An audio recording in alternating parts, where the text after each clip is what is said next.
I really wanted to capture some of the things that people found themselves attached to in older cars, and it wasn't really the whole car that I was seeking, you know. So I didn't look at like a whatever Corvette and say, all right, I want to make a car that looks like a Corvette. It was like I was looking for those little tiny aspects that make the Corvette, or the Mustang the Mustang, or whatever car it would be, right? That people consider a classic or exotic or interesting in some way. I guess if you could take everything that you like from every car and be able to put it together, then you could probably end up with something like this. The overall design, in my opinion, is totally different from anything else, but yet there's a lot of similarities that it has with other vehicles.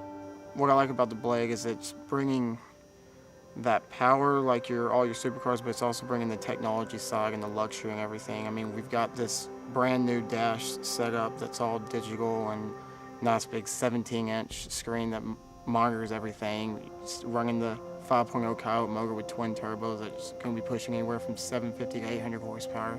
The screen itself is actually the complete control center for the car. It allows the driver to do everything from adjust the radio to their air conditioner to their suspension, their ride, the ride type, all from that one centralized location. You always hear about 50-50 weight balance, okay?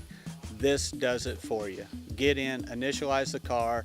It will sequentially balance your car 50-50, right, left, forward, back. It's all computer controlled and manual control. So if you want to tweak it, you can tweak it. This is actually one of the first suspensions that I'm aware of that you'll be able to control completely electronically from within the car or even from an Android system. So if you have an Android phone, you'll be able to actually adjust your shocks from your phone without ever even having to tap into the system itself.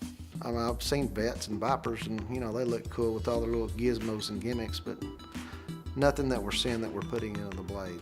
We're putting a lot more into the Blade that bumps it up. Our last week has been crazy, I guess. No matter how much work you put in advance, you get to about your last week to 2 weeks, and everything just starts coming together.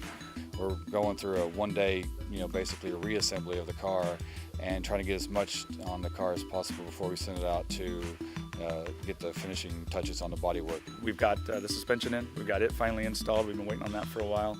The turbos, the exhaust for the turbos was ceramic coated and is back and ready to be put into the car. We still have to get the interior put together. The interior guy will actually be working at the same time as the wrap guys at their shop in order to try to get 2 things done at once so we can make sure we get this done.